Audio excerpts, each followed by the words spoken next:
Okay, good idea. They just go with the flow.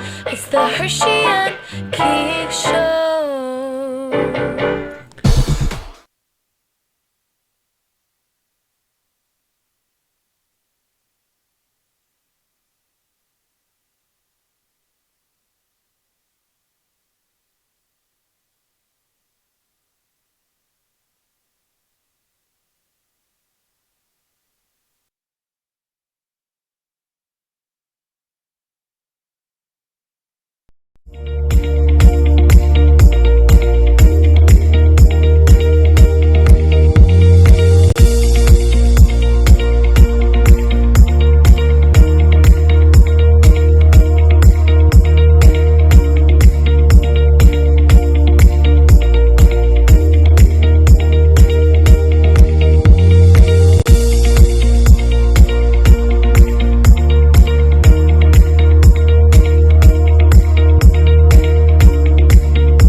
Welcome to Hershey and the Keegs Show, starring pitcher Mark Hirschman and his personal catcher, Mike Keegan.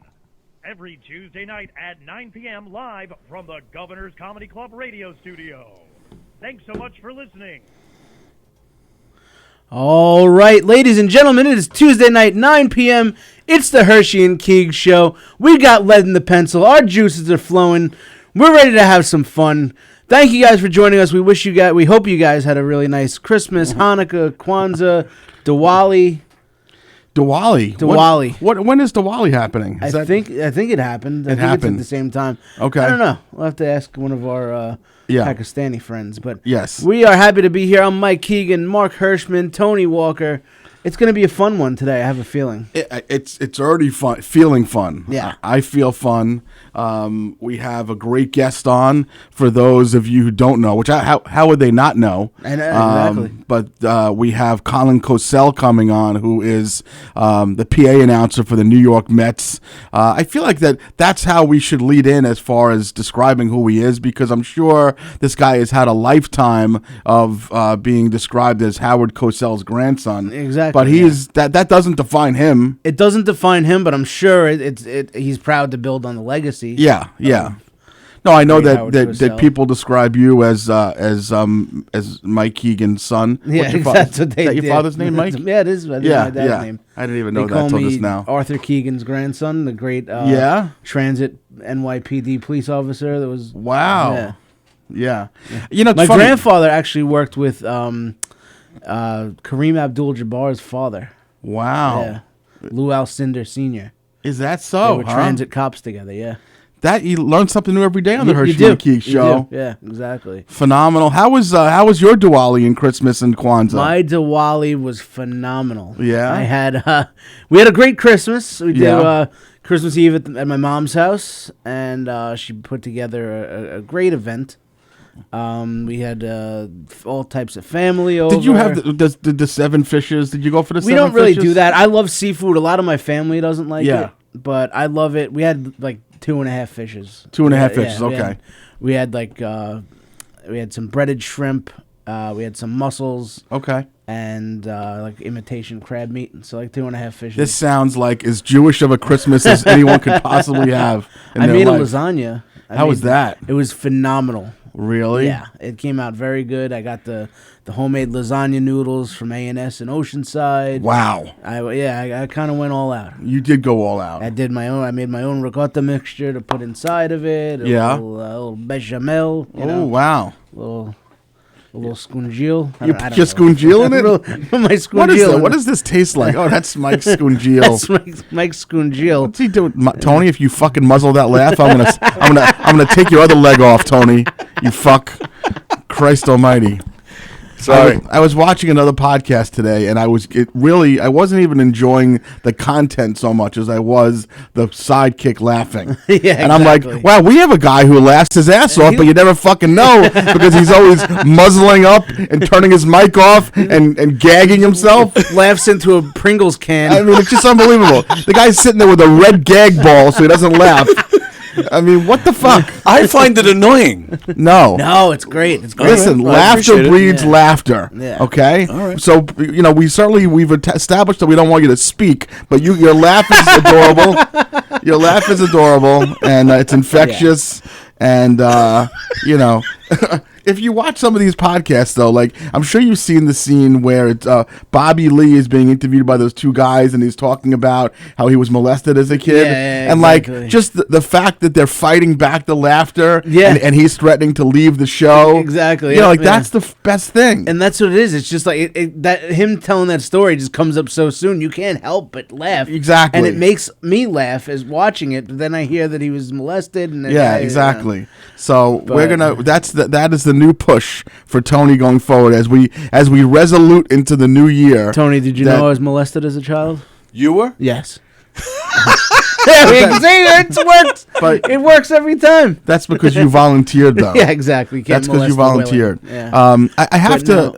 I have to tell you that I had a wonderful Christmas Eve. Christmas we spent with Stacy's twin brother and his family out in Bayshore. Christmas Eve we spent with the. We were invited over to our neighbors, the Galena's house, which I Oh, I told love you. the Galenas. Yeah, lovely people, and they. I have to tell you, I don't even know which one of them made what. All I know is that there was a tin of breaded shrimp that went all day and night. I mean, this was. I don't know if it was one of the 7 fishes. I don't know what it constituted, but between that and the charcuterie board, and there was sausage, and there was meatballs, and there was pasta. A little and, monogote, I don't think there was a little monogote. sfiadel? No, that was I had that in my trousers, my little sfiadel. But it was fantastic, and Stacy's twin brother hosted for us on Christmas Day. We brought some chicken cutlets over that Stacy fried. That was fantastic. How does a Jew sound like he had a better Christmas than I did? Yeah, I had a thing? lovely Christmas. Maxwell got a new bicycle. Oh, nice. That's He got awesome. a pink camo something or other that cost an enormous amount of money. Oh, you got him a pink bicycle. Yeah, That's pink very bike, and I got some nice T-shirts, so that was cool. I was very appreciative of that. Nice. Everyone was happy, and it was nice, and but I'm happy to be back living regular life, and I am too. I'm always in like a little bit of a depression after Christmas Yeah. ends for a couple days. But I can't have no complaints. I had a great Christmas. I got OAR tickets. wow, Carla got me tickets to go see OAR this summer. That is wait, is that the May August 5th show? August 5th with the Goo Goo Dolls at Wait, Jones so Beach. does that mean we're not going together to the one in Maryland? Or? Of course we are. No, we're still going to the one in Oh, okay, Maryland. okay. I'm definitely going to Maryland because now I got the tickets for free, so I could afford to go to the Maryland one. So that was nice. So that's a huge gift. And she also surprised me when we went to go see Mark Roberge, the lead singer of OAR. It was at the City Winery in New York City. Mm-hmm. He designed his own label for the winery there. Wow. So she bought me that, and it's autographed by Mark Roberge. So Wow. It's pretty darn cool. Dude, that is what every little boy always wanted as they're That's going up. all I really Seats wanted. to go see Mark Roberge Exactly. at OAR. Tony's My muzzling the laugh. mom- I'm gonna literally chop his other leg off. Well, I But don't also keep the him- mic on. But I don't. Did Silly Sally used to keep the mic on? I think she I did. think she did. I think she I'm did. not sure though. I think But she my did. mom got me tickets to go see The Sopranos at the Patchogue Theater. Oh, I'm going to that. Are you really? Yeah. Oh, that's awesome. Oh, wow. Nice. Joey Cola hosting. Joey Cola's hosting Yeah. it. So yeah, it's gonna Wow. be cool. My mom, she got us 4 tickets to go. It's like Michael Imperioli, Bobby Bacala, Sammy the Bull will be there. Gravano. Sammy Okay. the Bull Gravano's gonna Good. be Sammy there. the Bull will be there Henry, from Henry Pussy. Hill. Pussy. Big Pussy. Pussy. That's what I Right. meant. Yeah, Big Big Pussy's gonna be Pussy there. will be there. Okay. And, I saw it once when they came to Westbury. It's fantastic. Is it really? Yeah, I don't it's know what to awesome. expect. Yeah, it's very They cool. they just take Joey asks some questions. He'll do a set, Oh, very cool. but Awesome. and then they take questions from the audience. You It's know awesome. what? I know they do. They show videos of them in the supermarket telling each other what to do, like like little practical jokes. Exactly. Yeah. That's what they do. Exactly. Yeah. Wait, that's not the impractical Sal jokers. Vulcano of the Wait, that's not what we're talking about. Oh, okay. I'm sorry. I Impractical thought- Sopranos. Take the potatoes out of the guy's hand and eat it. Tie a balloon to that lady's purse. So the Patchogue Theater. So that should be cool. I'm looking forward Sopranos to are going that. big time out in Patchogue. Because Michael Imperioli's on it. And Yeah. I just finished watching him in White Lotus. Did anybody watch White Lotus? I no. on HBO. I downloaded. I've been waiting. Check I it haven't. out. Yeah, I heard it's good. It's 2 seasons. He's on the 2nd season, but And you it's don't really have to good. watch the first. You don't have to watch it first. Totally different. All right. Totally different. Cool. But I do recommend the first. But Okay. How was your Christmas, Tony? It was good. Sat with my mother and the kids and ate. Very nice. Yeah, There you it was go. good. Obviously, by the fact that he's wearing a Hershey and Keegs shirt, he didn't get anything nice to wear. That's right. Obviously. But what's better than this? Nothing's better than Nothing's this. better than that. There you go. Yeah, no. In fact, just today on my show, I was telling somebody how at the beach you were up there doing your set, and a lady behind me all of a sudden pulls out her phone and shows me a Hershey Oh, and that's Keegs right. shirt. Lady behind- yeah. That was my friend Lisa, I think it Yes. was, right? Yes, it was. Yeah. So I'm glad that you guys had a good time. We're super excited about this guest. Tony, you gonna be able to put the screen on just so are we gonna be able to see him on the screen, or is that part of the dysfunction that's happening That's right now? part of the dysfunctional function, but I Okay. may be able to work something out. Yeah, with so I these don't know. We screens. didn't really talk about it. So we are. It's 9:10 p.m. on Tuesday night. We were recording the show live, but nothing to do with governors or Tony or anything like that. There's been some streaming issues with Vimeo and YouTube and some other things that affect the live stream. So as soon as this show's over at 10 o'clock, we're going to be posting it. So you guys are going to be watching the replay as most of you often do. Yeah. So the reason why you guys get to see this live thing it's goddamn happening. Elon Musk is what it is. Elon Musk, he's a weird bird. That He guy. is There's no certainly question about it. An odd duck. So we won't be able to see our guest, but we'll be able to hear him. Yes.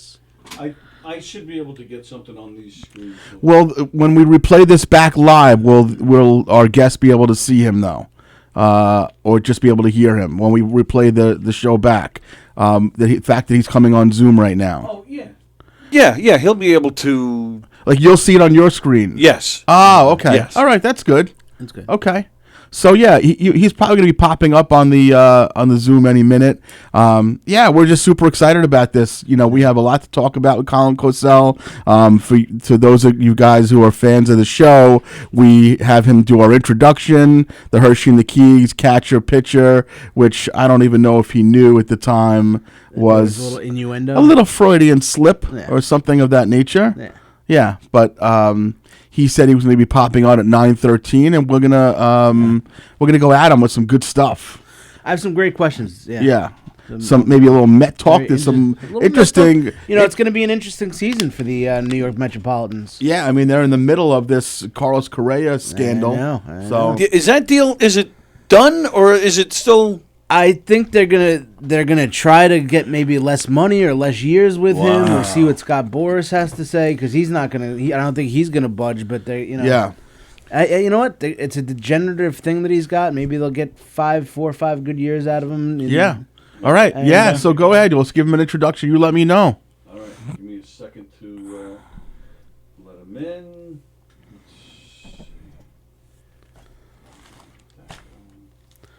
But yeah, super excited.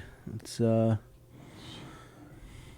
about to have on the great Colin Cosell. Check. And then in the meanwhile, you can post it on the TV if you can. There. Check. We hear you. Can you hear us? Can you hear us? We hear you. I hear you. All right. All We right. don't see you though. Oh, well, I didn't know I was going to be on camera. I look like pure garbage. But we Oh, can, it's all right. Would you prefer to stay just on audio, Colin? Is that better for you? I mean, listen, if you just want to see me in my my pre-long winter's nap, Well, that's we're sitting here in our PJs basically, so we'd love to see you in our pre-winter's nap. all right, fine. Let's make this official. God damn it.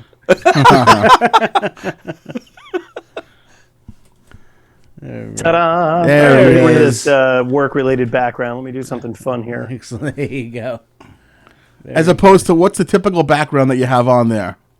That's my my day job, and yeah, we're not gonna Yeah, do that. Not giving them free advertising. All right, no, here we don't are. want to do that. All right, so now you get to see me in a beard in progress, a high school homecoming T-shirt, backwards cap, and I'm drinking a hot toddy out of a wedding mug. So Beautiful. We wouldn't know that any other way. You're looking terrific. We certainly appreciate you coming on, and our fans know you very well because you're the lead into our show every single week with the very generous lead in that you did for us going back 6-8 months ago, I guess, right? So as if I know what time is anymore. Come on, that was it's been that long. And the funny thing is, you knew nothing about us whatsoever, and you did that out of the generosity of your heart. Our show producer, who goes by the very adorable nickname Pig Vomit, had reached out to you, our talent coordinator, and you were like, "Yeah, I'd be happy to do it." And you put together an adorable little intro for us. And I didn't get to thank you personally until my man Pat Reichert introduced me to you at Citi Field a few months ago. And I said, "Wait a second, Colin, it's Herschy from Herschy and the Keegs." And I remember it well. I was actually telling my wife the same story. And by the way, Pig Vomit, that's a Howard Stern reference? It is. It is a Howard Stern reference because we have basically it's an old boss of mine who's a good friend. I've been friends with him for 20 years, and when I started this podcast out not even a year ago, he's always been a big Howard Stern junkie and a radio junkie, and he's not, me and Mike are stand-up comics, but this guy Rich Kleiman is not in entertainment whatsoever, but he wanted to be part of the show. He said, "How can I help you?" And I said, "Well, why don't you hustle a little bit and see if you can get us some guests and get us some content like that." And ultimately, he started hustling, and he was shaking people down, and he was being a real nuisance to some people, and we loved it. And we dubbed him the nickname in honor of Howard Stern, Pig Vomit, Paul Giamatti's character. And he has been, he said that's his favorite nickname next to his bar mitzvah name, and he's loved it ever since. And he's been an integral What's part his of bar the show. mitzvah name? Moishel ben Schlockel is his. So you can understand why he likes. That sounds like what's left over from a bris. That's right. That's right. And it's funny. That is the medical term, I believe. Yeah. Yes, and that's actually what we were just talking about. What we had it was one of the 7 fishes for Christmas the other night. We had that. So, Same consistency. but you were very generous to my son that day. You were very friendly, and Patty let Max. I'm sure you remember he hit the apple, or he hit someone's in the apples. I don't remember exactly what that was, but it was a lot of fun. And when I came back from the show, to the show next week, I had said to Mike, I said, "This is a guy that gets it. He really doesn't go through the motions. I read your tweets all the time, and you don't take this job that you have lightly for the Mets." And I said, this is a guy that I wanted to have on the show. And Mike, despite me and him both being diehard Yankee fans, we were very committed to having you on, and we appreciate you giving us a little time. It means a lot to us, so thank you very much. No, I appreciate the kind words. I wish I talked to you guys more often. This is exactly the sort of motivational speakership I need in my life on a daily basis. Exactly. So, Well, this will be the thank you. beginning of a beautiful thing. We don't have another guest booked until August of 2027, so you can definitely be on the show until then if you want. I mean, listen, I've got nothing better going on for the next 4 years. It's not like I have a child on the way or a day job or a bunch of announcing gigs. So this is perfect. This will fill in the blanks. Do you have a baby on the way? Is that true? I do. Yeah, my wife and I are expecting. Mazel in April. tov, son of a gun! I had no idea about that. April Baruch she's Hashem. due? Congratulations. That's phenomenal. Thanks, man. I appreciate it. That's really wonderful news, and we're super excited for you. And you will be happy to know, by the way, that you come on a long list of wonderful guests that we have had, and we've had Anthony Recker's been on the show, and Evan Roberts, and Chris Carlin. We've had some winners, and you might be the biggest winner today. We think that we've scored it big here with you, and we're, like I said, we're super appreciative. And we kind of wanted to pick your brain a little bit about a couple of things. Again, I noticed from your tweets that sometimes you even get emotional. You tweet things out, and you never seem to miss the moment at all. What is the significance to you of this job? This is not something that you're just like, oh, I'm the Mets PA announcer. You seem to really kind of it kind of hits you in the belly a lot when you refer to it by a tweet. What does it mean to you? What is this opportunity? What does it mean to you? First of all, I thought we were just shooting the breeze. I didn't realize we were actually doing the show right now. I thought this was some in between stuff. So now I'm a little mortified by what I've already said. I love it. No, in all seriousness, this job is a dream come true. When I was 5 years old and I watched my grandfather do his thing for the first time because I was too young, excuse me, to be in the booth with him. And when I was 5 and I watched him do his radio show from his bedroom in his summer home in the Hamptons, it would just kind of hit me like, okay, don't know exactly how microphones work, but I love what they do. And that's what I want to do. I want to talk into microphones. I want to be in front of an audience in some capacity. So, for me, it's just it's exactly what I wanted, without knowing it. I didn't know what a PA announcer was when I was 5. I just knew that I wanted to be addressing an audience through a microphone, and there's nothing more directly defined or that directly defines that than being a public address announcer. Yeah. So it means a lot to me because it's there's a synergy there. You're not just, it's kind of, there's something almost theatrical about it. You know what I mean? Like it's live. You're building the synergy with the crowd, and by announcing these names, you're getting these reactions, and it's happening in real time. So it's like a step above radio and a step back from theater, and is nothing like television because I don't have to look. I can look like this, and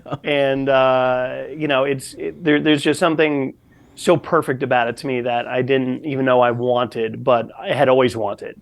So it's something I take very seriously. It's, when it comes to the pronunciations, the preparation, and, being in that moment, because when you're a public address announcer, that moment is fleeting. It's the starting lineups, always a thrill. Like that is top of the tops for me. That's when there's no score, you're not getting crushed, you're not winning by 1,000.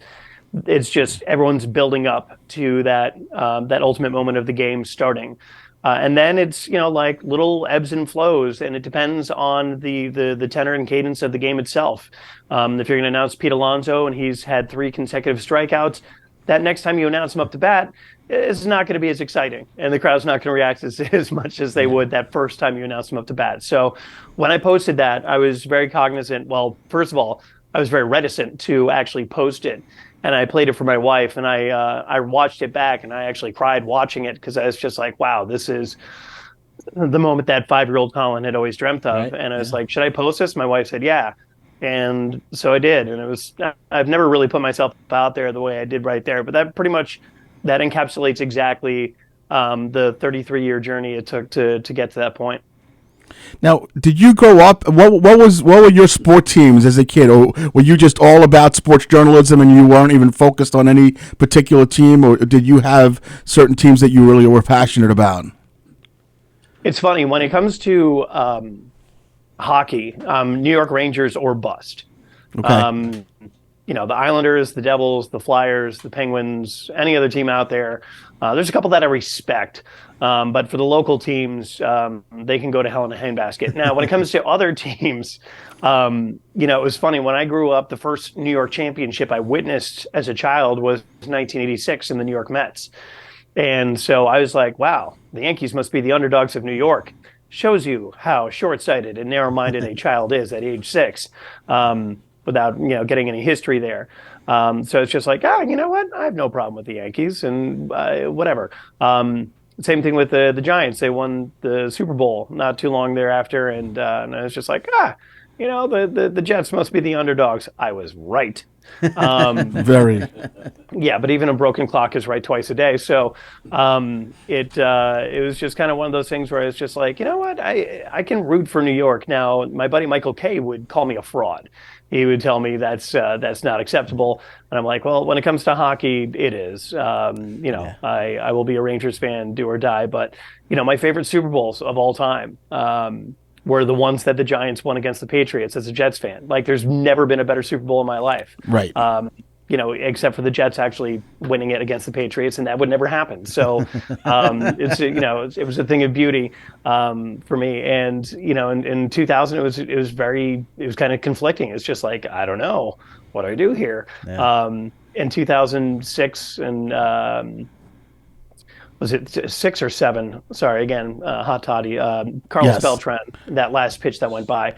I was at the edge of my seat. I was at my mom's house, and I was screaming bloody murder. I've been I'd say a well-rounded New York sports fan. It's also it's different because growing up as a Cosell is just a very different beast. Because my grandfather was dear friends with Fred Wilpon, and was also very dear friends with George Steinbrenner. Yeah. My oldest brother is a Blue Jays and Dolphins fan. Why? Because he went to baseball games with my grandfather where the owners of teams would say, hey, if I send you a cap and some other little tchotchkes from the Toronto Blue Jays or the Miami Dolphins, will you root for my team? And he's like, oh, boy, will I? Yeah. So he can be bought. And same thing with my second oldest brother. He's a Phillies fan and a Saints fan. Wow. What? Like, how does that happen? The one thing we had in common was being New York Rangers fans. So it was just part of the bizarre upbringing of being a Cosell, I suppose. Now, Howard Cosell has been gone for many years now. I'm guessing that your granddad, he didn't get a chance to see too much of you embarking in this career. You were probably in your 20s, I'm guessing? No, he didn't get to see any of it. He passed away when I was 15 years old. 95, and the only thing he got to see was a couple of like little performances of me rather in like little theatrical productions in elementary school. And actually, like my first big lead in a musical was Tony in West Side Story, and he passed away before we could actually show him the videotape of me like starring on stage. So that was a pretty tough pill to swallow because I want to be like, Papa, look what I can do. Exactly. Did he kind of know that you were wanted to carry on the legacy and you had aspirations? He definitely got that. He got that vibe. There was during a retirement party of his. It was actually like his big retirement party. I was interviewed by a local TV station in New York, and I guess I was very articulate or something, but there was a casting agent who happened to be watching TV that night and reached out to ABC, reached out to my grandfather, reached out to my mom, who spoke to me about this, and they said they want you to audition for a film. They thought you had really great presence. They liked the way you looked. I was this towhead blonde with blue eyes. So much has changed. So sorry. But yeah, so like I went on a couple of auditions and came close to landing a couple of roles in movies. One of them was Lassie. There's a Lassie remake. Yeah. No, was it for Lassie, the position of Lassie they were trying? 100%. Lassie was going to be this towhead blonde with blue eyes. It was just going to be extraordinarily articulate. And Live good on action camera, dog, and that's yeah. what I was striving for, so I nailed it. I love it. Didn't Now- have a role. They gave it to Macaulay Culkin. I remember reading something a few years ago, and I don't remember if you ever did anything about it. But obviously, when you started, Todd Frazier was on the team, and certainly there's a million things that your granddad was well known for, but Down Goes Frazier was one of them. Did you ever wind up encompassing the pretty Todd? good, Mark. Thank That's you, pretty good. I appreciate it. Did you ever encompass the Todd Frazier Down Goes Frazier thing? I know I read something about it. I don't remember whatever happened about it. It did. And it was funny. My boss told me we used to do in 2018. We used to do the Nike clutch play of the game, and if the Mets had won, it was whatever it was. Be it a walk off or the single that broke it open or whatever the big play of the game was. Sure. And one of them, the first one that I got to do was Todd Frazier had a walk off home run. And my boss comes flying into the PA booth and he goes, "Now's your time. You're going to yell, 'Out goes Frazier.' Todd Frazier's walk-off home run in the bottom of the ninth is your Nike clutch play of the game." So I did. So I said, perfect. And so they said, "All right, go." And I said, "Out goes Frazier." Todd Frazier's walk-off Wow. home run in the bottom of the ninth is your Nike clutch play of the game. And I couldn't break out of my grandfather, so I was just stuck there. I was just stuck in Howard land. But yeah, that was the first time. And then there was a few times thereafter. But I always kind of paid an homage when I would do the starting lineups.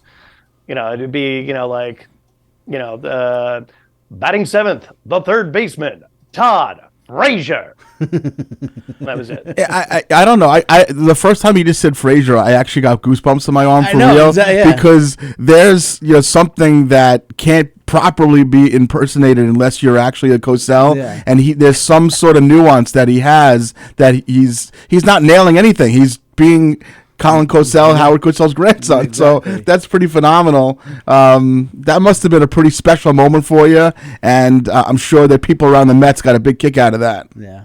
They did. There was a lot of great feedback. Unfortunately, it was I don't know, I forget if it was a day game or something like that, and the Mets weren't doing particularly well. It was in the middle of a losing streak, so there wasn't much of a crowd there. But a few people on Twitter reached out and they were just like, was that little hat tip to your grandfather? And I was like, of course it was. Yeah, come on. exactly. But they really, after that, they embraced it, and the Mets started to kind of use that a little bit more. There was in 2019, I guess it was, they did a Monday Night Baseball. Oh yes, of course it was 2019. It was the 50th anniversary of the '69 Mets, and we were doing an homage to yesteryear. So Marisol Castro, my fellow PA announcer, and myself did a Monday Night Baseball, or Sunday Night Baseball rather, kind of reprise or homage.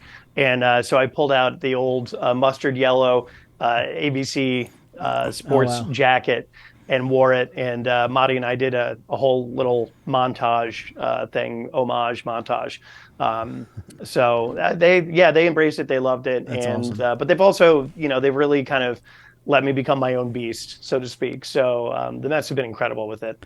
Now, does Marisol still share the job with you, or are you fully the PA announcer? Okay.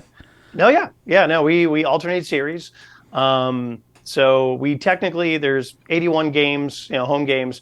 We technically do 41 apiece, which mathematically doesn't make sense. But what we do is we split opening day. So she'll do the pregame, and then I'll do the in-game. So it's very interesting. Is that dynamic common throughout Major League Baseball stadiums where they do a shared type of gig like that? No. We, I think we're really the only two-headed monster, other than when other PA announcers can't make a game and they'll bring in someone from their minor league team or an up-and-comer or something like that. But no, we're the only two-headed beast in Major League Baseball, and it's a fascinating dynamic because she is a Latina from the Bronx. She's a Puerto Rican from the Bronx. So when she's announcing Latin players, you're getting true Latin flavor. Like she is thoroughly, she's just nails the pronunciations that I cannot do, and she's fluid in both. She's bilingual. Meanwhile, I'm some gringo from Connecticut who's just like Todd Frazier. So it kind of loses its luster when I'm like Francisco Lindor. Like they're like, stop, you're pandering, don't do it. Exactly. But when you announce Jewish players from Bensonhurst, you nail it. I have heard. Oh, 100%. Yeah, and like, hey, Shlomo Huizenberg. Like, wow, that was fantastic. Mark Hirschman.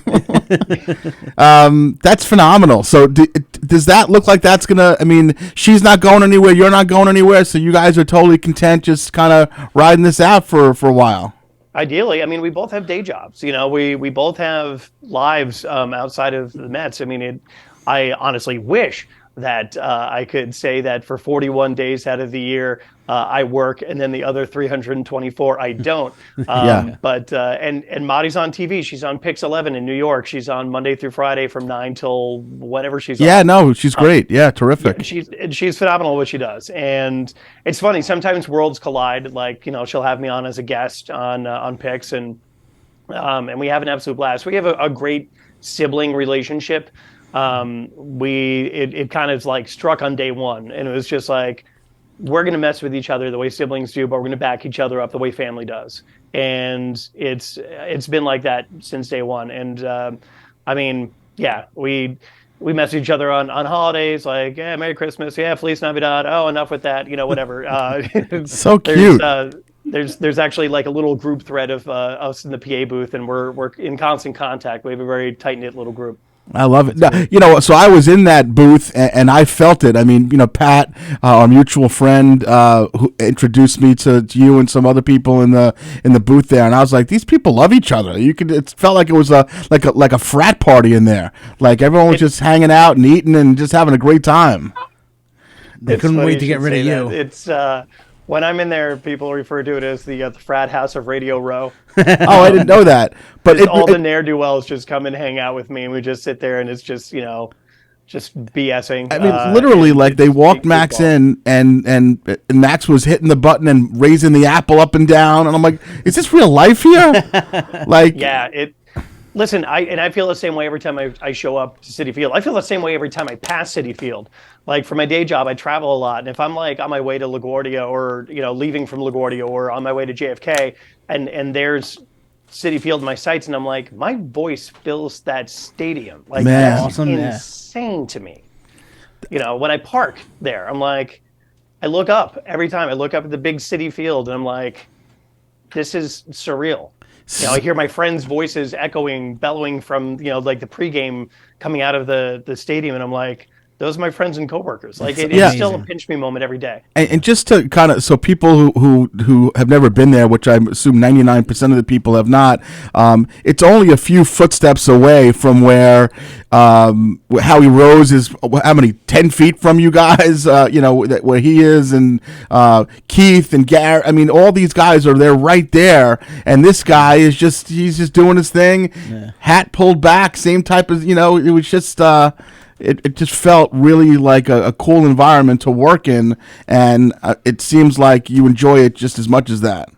Well, full disclosure, I like the first couple of years, first 2.5 years, like I would dress up. Like I was in dress pants, dress shirt, did my hair and all this stuff. And I was looking at the people around me. I'm like, my God, everyone's just very relaxed in their attire. And like, that's not who I am. I have been wearing a hat backwards. I'm a product of the 90s. Yeah. I've been wearing a hat backwards since I was like 8 or 9 years old. And I'm not about to stop now. I'm like, I rock that in my Adidas Sambas. I'll wear, like regular pants, whatever. But then I was like, oh, I can still be somewhat professional and wear my Mets polos. So I have like a bunch of Mets polos, and I'll wear that. And it's very relaxed. But to your point, yeah, the Radio Row, like we're the last door before the control room, and then there's an auxiliary room, and then there's DJ Razor who does all the music during the games, and then there's Spanish visiting radio, Spanish home radio, and then auxiliary room, and then Howie and whoever's going to replace Wayne.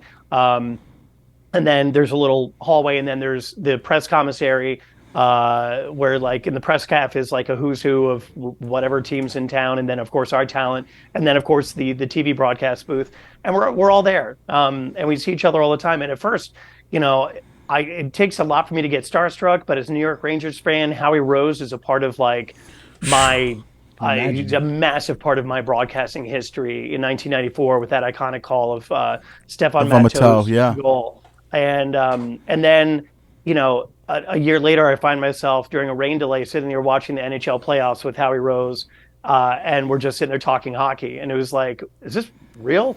And now we just shoot the BS, and he'll come up to me and start imitating my grandfather. I'll be like, Colin Cosell, and I'll be like, Howie, this actually, you're getting better. So it's a very interesting dynamic that you have. So you have reverence for these people, and that they all had reverence for your grandfather, especially like Howie Rose, who's probably in his 60s now. He really, when he got into the business, Howard Cosell was the guy. Yeah, there's not one broadcaster who didn't look at Howard Cosell. I mean, he was the guy. Howard Cosell, Keith Jackson, Frank Gifford. I mean, that was it. That was all of us. He's told me the story, a few stories about him the first time he met my grandfather. And it's always a scary thing when someone tells me, if they lead off with, oh, let me tell you about the first time I met Howard Cosell.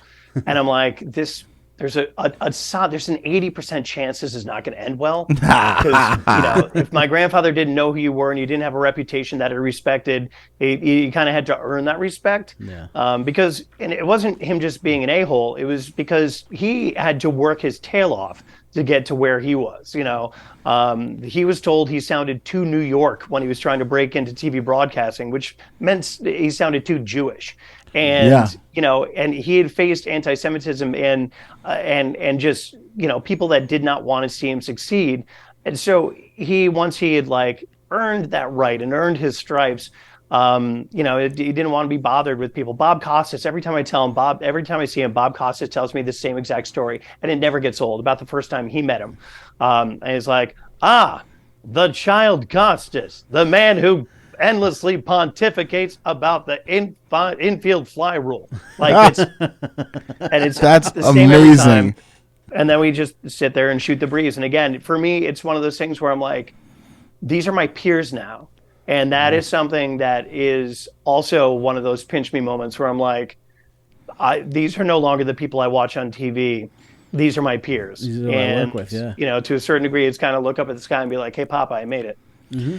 I mean, you're absolutely living a dream, and it's just, again, I'm getting goosebumps thinking about it. Maybe share with us, if you will, something maybe like a tender moment, something that you and Grandpa Cosell used to do when you were a kid that we would be like, wow, that's pretty amazing that you're just hanging out with your granddad. To us, he was a major icon. What did you guys do together? What did you like to do? Or where would he take you? Or what did you guys talk about? We would smoke cigars together. Yeah. He got me on cigars at age 6. 6. It was a very different time. Mm-hmm. The one story that stands out to me is, there's a ton. One that really stands out to me is when it was Labor Day weekend, 1992, I believe. And I was at my grandfather's summer home, the same place where I discovered my affinity for microphones. And I was swimming in the pool. My grandfather was sitting inside watching the Yankees game. And the rest of the family was like at the beach or something. And I guess my grandfather was supposed to be watching me in the pool, but like I was 12, it didn't matter. Yeah. I'm just swimming, just kind of minding my own business. And my grandfather comes out onto the deck, and it was a split level deck. So the pool's on the lower level, and he walks out and he goes, "Son, you've got to come in here." And I just he's never barked at me like that. Like I thought I was in trouble or something was on fire in the house. Like, what is happening here? Right. And for all I know, I levitated out of that pool. I don't even remember drying off. I don't remember how I got out. I just knew it was just like, must get to Papa as quickly as possible. And it's like, "Papa, what's going on?" He's like, "There's a one-armed pitcher for the Yankees about to get a no-hitter. Wow. You've got to see this." And my grandfather always championed and admired the underdog. One of his greatest heroes and friends of all time is Jackie Robinson. Mm-hmm. And so he had me sit there and we watched Jim Abbott pitch a no-hitter with a glove on a nub and a very capable arm. Yep. And against a very potent lineup of the Cleveland Indians, mind you. Oh yes, yeah. It was it was one of those years where the Indians were actually okay. Yeah. They had Baerga, they had Bell, they had some studs. That was a really deep lineup back then. Yeah. Yeah. And he finished it. My grandfather was just like, "You never forget a moment like this. That is the power of the human spirit." It's just one of those things where I'm like, wow. Yeah, so we're actually a little extra sensitive to things like that. Tony Walker, who's our producer, and I don't know if he's on camera right now, but he's overcome a lot in his life. Tony actually is missing a leg. So I don't know if I can compare, being a producer, a radio producer. Tony's the Jim Abbott of our show. I don't know, but this is not a joke, not shtick. Tony actually overcame an ailment years ago, and he's missing a leg, and we're very proud to have him as our producer here. And I don't know how many times Tony has been brought into conversation in comparison to the great Jim Abbott, but here's your shot there, buddy. I get mistaken for him all the time. Yeah. So That's I think it'd be more impressive if he was producing a podcast about soccer. yeah. Right, exactly. Yeah. No, he does a big pogo stick podcast. Yeah. I have not met the man. I can't make any more jokes. That's the only one I got. Oh no, Well, so you have to realize we're all stand-up comics here, so you can make. There's no listen, jokes. I did stand up for over 15 years, And I know, that was exactly. one of my outlets. Yeah. So me and Mike were talking about that. We did a little crack research staff. That you were an intern at SNL. You did comedy for many years. How has that helped make you who you've become over all these years? It certainly allows you to deal with adversity with levity. Because I'm one of those people that in an awkward situation I quickly go to or make a joke. But I will say for my other announcing gig with the New York Riptide with the NLL, the National Lacrosse League, that's a no holds barred rip roaring good time. Like I am announcing the entire match, all 4 quarters. I am on the mic. Trying to get the crowd amped, announcing goals, announcing, paid advertisements and PA copy and everything else. But everything else I'm supposed to do, and one of the things they really want me to do more than anything is antagonize the opposition and turn it into a show and make it comedic. So I literally sit there and just lambaste the other team. Like I had let's hear the last game we had. It was a week and a half ago, and it was against the Halifax Thunderbirds. The Halifax Thunderbirds in 2019 moved from the Rochester. They used to be the Rochester Nighthawks. We read about that, Mike. Yes, that's right.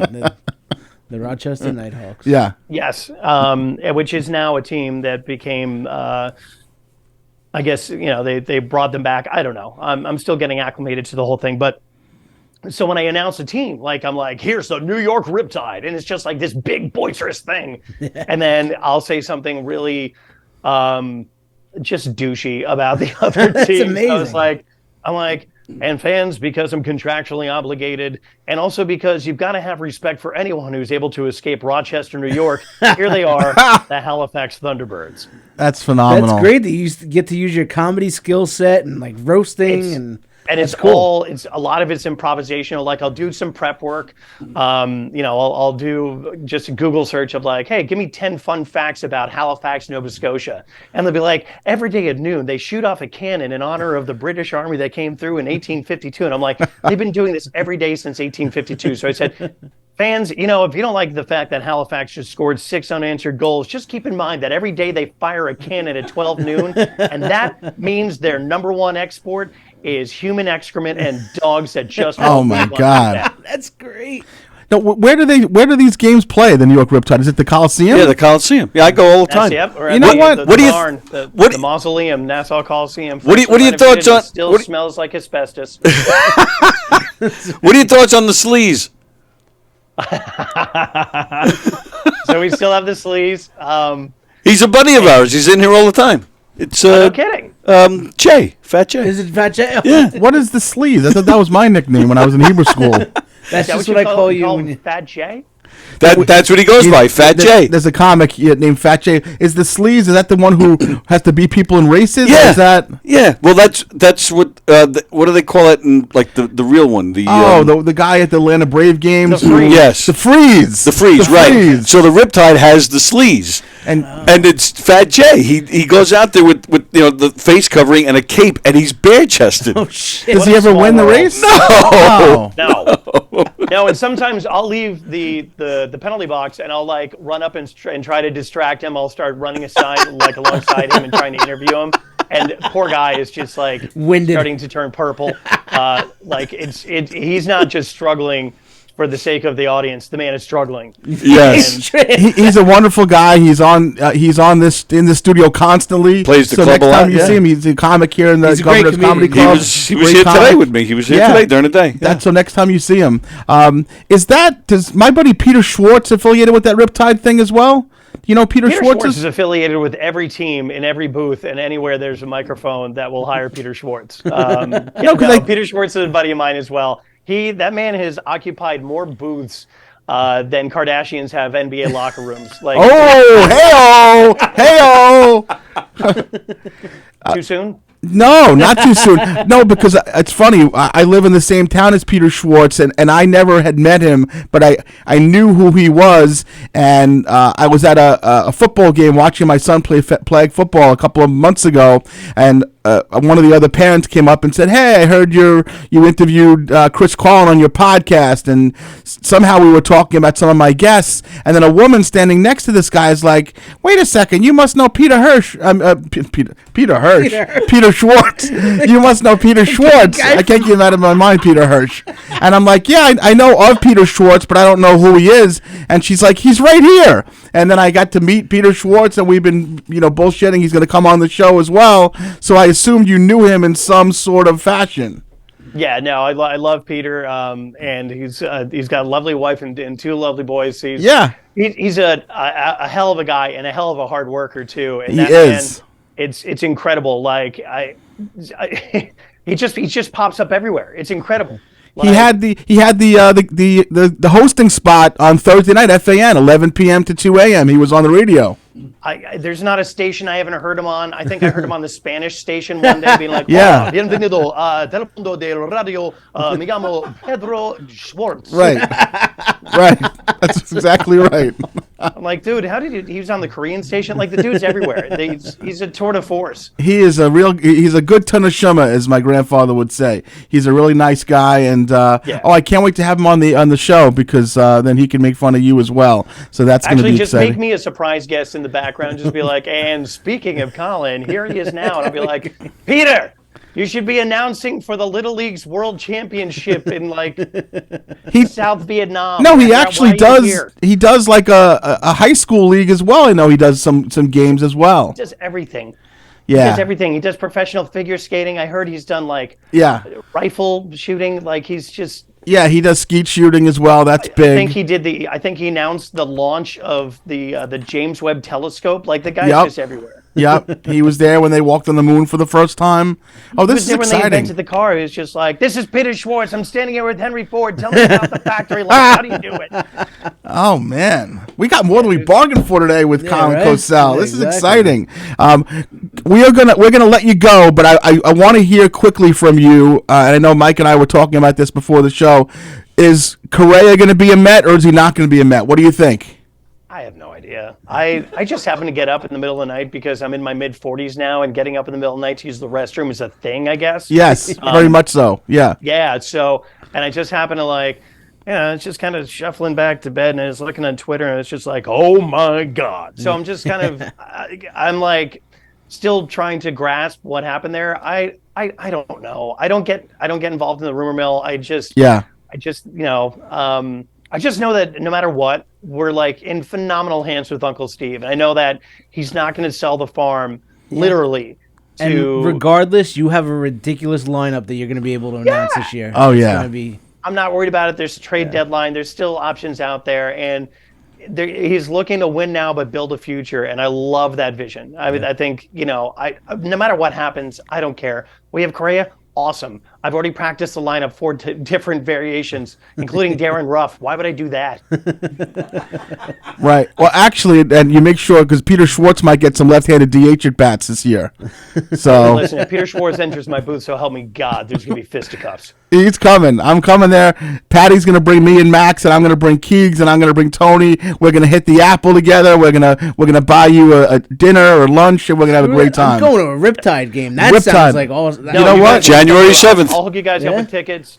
Sweet. Tell that to Peter Schwartz. He'll be there in a second. No. I'll make a note that we're going to go to a Riptide game. Yeah, January 7th is the next game. All right. So, Tony, you make a habit out of these games? Oh, I've been going to the indoor lacrosse games for years. I didn't know that. I go back with the Saints. Yeah. Wow. I used to. Oh, it's another story. I was involved with the Saints a little bit, but that's a whole other story. You are a saint. Yeah, Colin right. Cosell, you're a saint. We love you. You were a great guest. We're super excited to have you. We will see you at the Riptide games. We're going to do this. Yeah, no, I'd love to. Absolutely, Yeah, definitely. And listen. All kidding aside, we can't appreciate what you've done for us tonight. You were a great guest. Good luck with this little baby that's happening, and we will definitely catch up with you soon. I look forward to seeing you guys at the Riptide game. We'll be have a there. blast. Listen, this Thanks is so much. such a wonderful break from, no offense to any podcasts I've been on before or radio show I've been on before, but this has been a lot of fun to fraternize with fellow comedians. It kind of brings me back to the good old days when you're waiting in the wings. So thank you so much, gentlemen. This has been a blast. Hey, and if you ever want to come down one night, you want to hang out with us at the club or in the green room on a show that we're at together, we'd love to have you. Yep. As long as they've got whiskey and beer, I'm there. You got it, buddy. Yeah, absolutely. Did Always. throw them up on stage. That'd be cool. Thanks, Colin. Oh, yeah, I'll bring Thank out you, one of my Colin. old sets. Thanks so much. All right, be good. Have a great Take night. care. Thanks so You much. too. Be well. God, what a home run of a human being, Yeah, huh? seriously, what a great guy. That's That phenomenal. was really a lot of fun. A very good So guy. cool. Yeah. And It was important that I segued about Tony's missing leg to him Very when he's telling me. a heartfelt Howard Cosell. It's just- with his grandson watching Listen, Jim Abbott. Tony's only got one leg. It's interesting. Like, if you look back over the past 8 or 9 months, I would say there's been more hits than misses. But that was a miss. Like, I don't know. He's literally telling me one of the a super cool story about arguably one of the greatest sports journalism, sports media Greatest people sports ever. broadcaster. The guy announced John Lennon's death Yeah. on Monday Night Football. That's exactly right. Yeah. And I, for some reason, segue into comparing Tony to Jim Abbott. I don't know. Yeah, Jim Abbott, perfect game and all, but Tony over here. We all looked at you like, what in the world is he doing? No, because the truth is, like, ultimately, Tony having a leg, 2 legs, no legs, has literally no bearing on doing what he's doing here for us. It doesn't at all. So the truth is, that was a miss. Listen, I can take Hey, it. it was- I do. I do It was okay. a thing. It was something. It was a thing. It was yeah. something. Yeah. It was interesting. I wanted to bring up. There was so much more I wanted to bring up. I know, we got to have him back on. I wanted to Oh, talk my about God. the John Lennon stuff because I know Howard Cosell was on a kind of the friendly basis with John Lennon. That's right, yeah. If Colin ever, got to hang out with him, Muhammad Ali, What an incredible guest! What I an would incredible love to have him on guy! again because I have a lot of stuff. But it was great because he covered a lot of stuff that on his own that we wanted So to. let's make a commitment to each other. Riptide game with Tony, since Yes. Tony knows the ropes, and he'll take us there, and we'll probably get to hang out in the booth or maybe call some of the game. I don't know, but so that we'll do that. Yeah, man, that was super phenomenal. I will tell you, the Riptide, they suck beyond belief. Oh, really? Yeah, they're bad. They're bad. Wow. They're really bad. I didn't. But it's still fun to go. I remember the Saints used to play there when I played lacrosse. We used to get tickets to, and they had a roller hockey team there too called the Long Island Jars. Yes, right. The New York Saints, they had this thing for halftime. They'd bring out a local high school kick line. Uh-huh. They did this for years, and they would do their bit, do their dance routine. I was joking around with some friends one day, and I got up and I got in the aisle and I was imitating them. Oh, gee. So the next game comes, and we had season tickets, so the people around us like, do it again. So I did it again. This turned into a thing. I did this for like 8 years. Really? They No put the joke. spotlight on me. ESPN had me on. It was crazy. I did this for years, and then they brought the Saints back to one of these Riptide games, and some of the players even saw me after the game. They recognized me. Yeah, it was nuts. That's I did that for a long time. There's one thing I have to. I was going to hold on to it until next week, but I can't because it's I have a little egg on my face, so I have to talk about something. You were just talking before about Marc Roberge Yes. and the City Steam. What is it called? City Winery. Yeah, City Winery. Yes. So I have to confess something. So when me and my best friend Dave started making our annual overnight Saratoga trips. This is going on several years ago. That just him and I would be going to Saratoga Sunday into Monday or Saturday into Monday.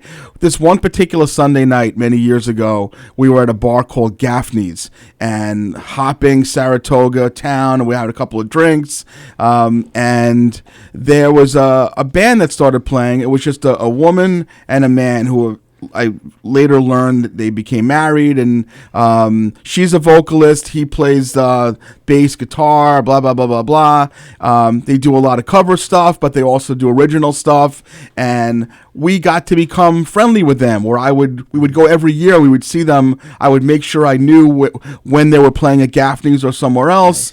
We would buy merch. They knew us when they saw us. They said hello. I remember a friend of mine who writes for Rolling Stone, I got him to do an interview with them. The name of the band is called Herschy, Sirsy. I posted about them before. Melanie and Rich are their names, and they've opened up for Maroon 5. They've been voted best band in upstate New York for like 7 years in a row at one point. Ooh. They're excellent, but and they travel. They're probably the busiest band you've ever seen. They travel in a big white van around the country, and they probably do about 250 dates a year. Oh, wow. And they go from here to Arizona, back, whatever. So I always look to see where they're going to be. Are they going to be, sometimes they're at the bitter end, which you're familiar with. Yeah. So the other day I saw that they had a New York City date coming up at the end of January, and they're going to be opening for the Adam Ezra group. Is that what it's called? It's some band. Better than Ezra? And and they're going to be performing with them at City Steam in the city. Really? So so I have to go now to City Steam or whatever the hell it is. City Winery. So it's a Sunday night, end of January. Okay. You're going to go with me. Obviously. And all maybe Mark Roberge will be there. Chances are Mark Roberge will be there with Chrissy Metz. But I want to go. It's on a Sunday night, 7:30. Maybe just you and I go. I don't know. I'll go. It's a great venue. It's a cool place. No, it's just funny how I'm always making fun of the venue and everything. And now they're so we're gonna go. So we're gonna go and eat, and I know they have sorcery at the City Winery. Yeah, Herschy, Sirsy. Seriously. So Melanie and Rich, we're coming to see you at the City Steam. It'll be me, Mike, Chrissy Metz, Mark Roberge, and the other 168 seats will be sold out as well. Now, what do they do? Do they do covers? I don't know what the Adam Better Than Ezra thing is. Better Than Ezra is, they were a popular band in the 90s. Yeah, so, but Melanie... not as good of a band, Ezra. I don't know what it is. They're better than Ezra. You're mocking me. Just stop. You're hurting me feelings. I don't know if you guys know, Hanukkah is not necessarily but what I'm telling you is Melanie has a voice that she could, like, if she ever went on The Voice or one of those things, she would definitely get through a round or two. Get on, she's good. She's phenomenal.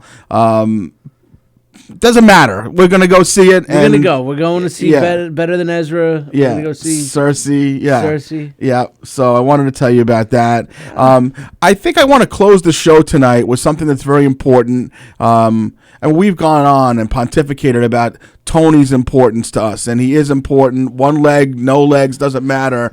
Tony has a big week coming up, and much to the surprise of our audience, I know people, when they hear this, they're going to be surprised based on what they hear from him, but Tony's actually a comic. So I'm surprised. People are like, what? Not that guy. Because every time he says something, they're like, oh, let's go ahead and get some water from the fridge or something. But anyway, obviously Tony runs this radio studio. It's a tireless job. And once in a while, people throw him a bone. They're like, all right, well, if you can bring 5 people, we're going to put you on this show. But Tony's got not one, but 2 comedic performances coming up. He's going to be at Governor's Comedy Club in Levittown this Thursday night on the All-Star Comedy Show, which will be many comics, maybe even you are on it. I don't even know. I'll even stop down. So that's happening in the main room on Thursday, Tony? It is. And I believe I heard that you might be on a show on New Year's Eve as well. That is correct. Is that going to be the Giggle Room or the main room? The Giggle Room. Is that Joey Cola's show? What is that all about, that Giggle Room show? It's a Butera thing. A John Butera thing, okay. And the Thursday is what? What is that? It's just a I don't even know. It's just James asked me to come down and do a set. It's a fundraiser. Wow. Thursday night fundraisers. That'll be awesome. I'm Yeah. gonna come down. I'll be hanging. I might even come down for that. Yeah. So, Tony doesn't perform that frequently, right? Is that about right? That's right. Yeah. Yeah. But he's performing this week twice. performing more so than I am. get your ass down here to see Tony Walker. It'll probably be pretty quiet in the room. Tony's very good. I saw him a couple weeks ago. He did a great job. No, thank you, man. No, Thank I'm excited for it. I saw it today. I'm like, Tony, let's push this. Let's see if we can get some people to come down. This and is support Tony. this is what you hear when I'm doing my stand up right there. Yeah, that's There it right. is. Exactly.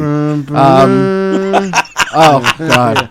So we're excited for you, Tony. We love you. We Thank can't you, wait guys. to No, it's very nice, have Mark. Thank you. have a great spot on Thursday and as well as on Saturday. And that's it. I'm good, Mike. Unless there's something else you want to talk about. Spend your whole New Year's here at Governor's. Go to that early show that Tony's on. And then I'm producing the late show here at Governor's. Okay. In the Giggle Room also. Yep. That show starts at 10. Goes right through the ball drop. Mm-hmm. I'm not going to be there. I'll be at Mohegan Sun in Wilkes-Barre, Pennsylvania. If anybody's near there, get some tickets. But if not, get your tickets for New Year's Eve right here at Governor's Comedy Club. Awesome. In the Giggle Room. Either early show or late show.